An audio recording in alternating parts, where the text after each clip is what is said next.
हरे कृष्णा कृष्णा कृष्णा हरे हरे, हरे राम राम राम हरे हरे। वास्तव की तपस्या के जो अर्थ हैं और उसके तपस्या किस प्रकार होता है, हमको जानकारी होना चाहिए। तपस्या के अर्थ लोग तरह तरह विचार करते हैं अपने हिसाब से। तपस्या मतलब कोई वेश धारण कर लेता है, साधारण हिसाब से होते, कोई गेरुआ वस्त्र धारण करता है, कि जटा रख लिया, कि दाढ़ी मूछ रख लिया, कुछ माला डाल दिया, रुद्राक्ष वगैरह डाल दिया, बड़े उसको तपस्या वाली मान लेते हैं, तपस्या व्यक्ति वाली।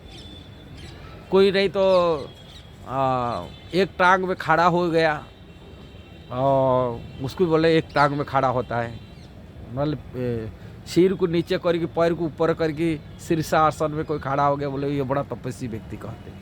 बोले पानी में कोई खड़ा हो करके आँख बोझ के खड़ा हो गया, उसको पानी में, ठंडी पानी में खड़ा ही रहता है, उसको बोले तपस्या वाली कहा जाते हैं। कोई बोले आग जला कर ही कहते थे, ये तपस्या बारी भी कहते। ऐसे तरह तरह की तपस्या बारी में हम लोग कभी टीवी में चैनल में देख लेते, तपस्या करते सब बड़े बड़े साधु लोग तपस्या करके, कि नौले कोई राक्षस लोग को भी तपस्या करते, उनको ब्रह्मा जी प्रकट हो जाते, कि कोई देवी देवता प्रकट होकर वरदान देते, ये सब हम लोग को देखते। वास्तव तपस्या मतलब को तपाना, तपाना मतलब इंद्रियों को संयम रखना। इंद्रिय जो इंद्रिय की भोग की वासना रहता है, इच्छा रहता है, प्रवृत्ति मार्ग से उनको निवृत्ति मार्ग को लेके आना, ये तप मैंने तपाना। उसको जान बुझकर कष्टों को सहना, इंद्रियों को संयम रखना, ये तपस्या।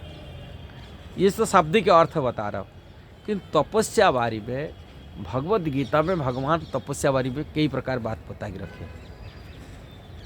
उसमें सात्विक की तपस्या बारी बताए है, राजसी की तपस्या बारी बताए, तामसी लोगों की तपस्या बारी बताए। सभी लोग करते, तामसी गुण लोग भी तपस्या करते, रजोगुणी वाला तपस्या करते, जो राक्षस लोग होते रजोगुणी तपस्या होते, वो लोग इतना कठोर तपस्या करते हैं। और जो तपस्या की उनका भोग की इच्छा बनी रहता है और इंद्रिय तृप्ति मिले, वो तपस्या इसलिए करते, इंद्रिय भोग मिलने के लिए।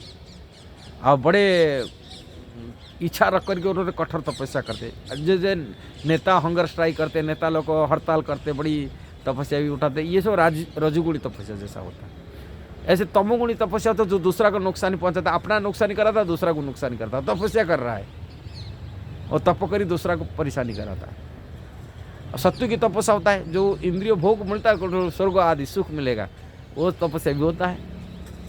किंतु भगवान एक तपस्या वारी में मनुष्य को एक उपाय दिए हैं, जो मन की तपस्या, वाणी की तपस्या, वो शारीरिक की तपस्या बारे में बताए रखे, जो उस तपस्या से व्यक्ति शुद्धिकरण होता है, पवित्र होता है, व्यक्ति आध्यात्मिक प्रगति कर सकता है, आत्मकल्याण कर सकता है। वो भगवान 16 अध्याय की 14, 15, 16 नंबर श्लोकों में भगवान कह रहे, तपस्या वाली बता रहे। और वो तपस्या कोई पानी में खड़ा है कि तपस्या नहीं, कि आग जला कर खड़ा है कि तपस्या नहीं, कि गुफा में रही कि तपस्या नहीं, न भूख प्यास रही कि तपस्या नहीं, भगवान नहीं बता रहे। भगवान यहाँ जो तपस्या वाली कहते, जो आत्मशुद्धिकरण के लिए, आत्मकल्याण के लिए, आध्यात्मिक प्रगति करने के लिए ये जो तपस्या कहते, वो कहते शरीर तपस्या हिसाब से फास्ट 14 नंबर श्लोक में भगवान कह रहे, देव द्विज गुरु प्राज्ञ पूजनम शौच आर्जवम ब्रह्मचर्य अहिंसा च तप शरीर उच्यते। शरीरम तप उच्यते ब्रह्मचर्य अहिंसा च। ये तपस्या में भगवान, देव मतलब भगवान है, द्विज मतलब जिसका दूसरा जन्म हो गया, संस्कार हो गया, हाँ, गुरु, हमारे शिक्षा गुरु हो, दीक्षा गुरु हो, कि माता पिता हो, गुरु लोग हो। गुरु प्राज्ञ, प्राज्ञ माने बुद्धिजीव, जो हमसे बड़े ज्ञानी व्यक्ति हैं, बुद्धिमान जीव, बुद्धिजीव को पूजन, उनको पूजा करना चाहिए, उनको सम्मान करना चाहिए। भगवान करे उनको सम्मान करे, पूजा करे, उनको प्रणाम करे, उनसे आशीर्वाद ले, ये तपस्या कर रहे हैं। शौच पवित्रता रक्षा करना, स्नान करना चाहिए, मन शुद्धि रहना चाहिए, शौच आर्जवम, आर्जव ना कपट शून्य होना चाहिए, सरल व्यक्ति होना चाहिए। हाँ, ब्रह्मचर्य पालन करना चाहिए। ब्रह्मचर्य मतलब इंद्रिय वासना माने काम वासना से रहित होना चाहिए। ब्रह्मचर्य, अहिंसा, हिंसा नहीं करना, किसी को कष्ट नहीं पहुंचाना चाहिए। ये शरीर की तपस्या। ऐसे वाणी की तपस्या बड़ी भगवान बोलते हैं, अनुद्वेगम करम वाक्यम सत्यम प्रिय हितम जत श्रद्धया अभ्यासनम चैव वाव में तप उच्यते।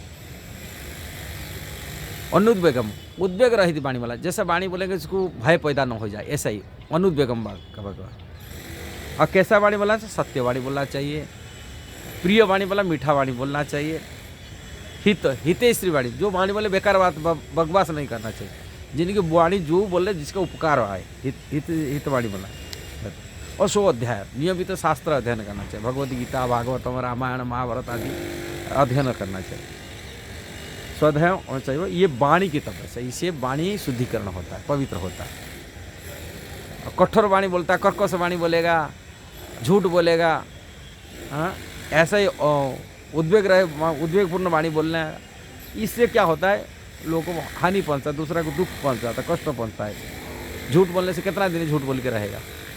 इसलिए तपस्या होता है, ये वाणी बोलना चाहिए, तपस्या की यही वाणी। ऐसे ही मन की तपस्या बोल रहे हैं, मन प्रसाद सौम्यतम मौन आत्म विनिग्रह भाव संस्कृति रित्वात्म तपम मानस उच्चते। मन प्रसाद, मन संतुष्ट रहना चाहिए, सुखी होना चाहिए, मन समभाव रखना चाहिए, मन समोतो। मौनात्मा, इंद्रिय की, मौनों की, मन की वृत्ति इंद्रिय भोग में नहीं लगना, मन निग्रह होना चाहिए, इंद्रिय भोग में नहीं लगना चाहिए, असंतुष्टि रहना चाहिए, जो मिल जाएगा। चाणक्य पंडित द्वारा 4 चीज़ में संतुष्ट है।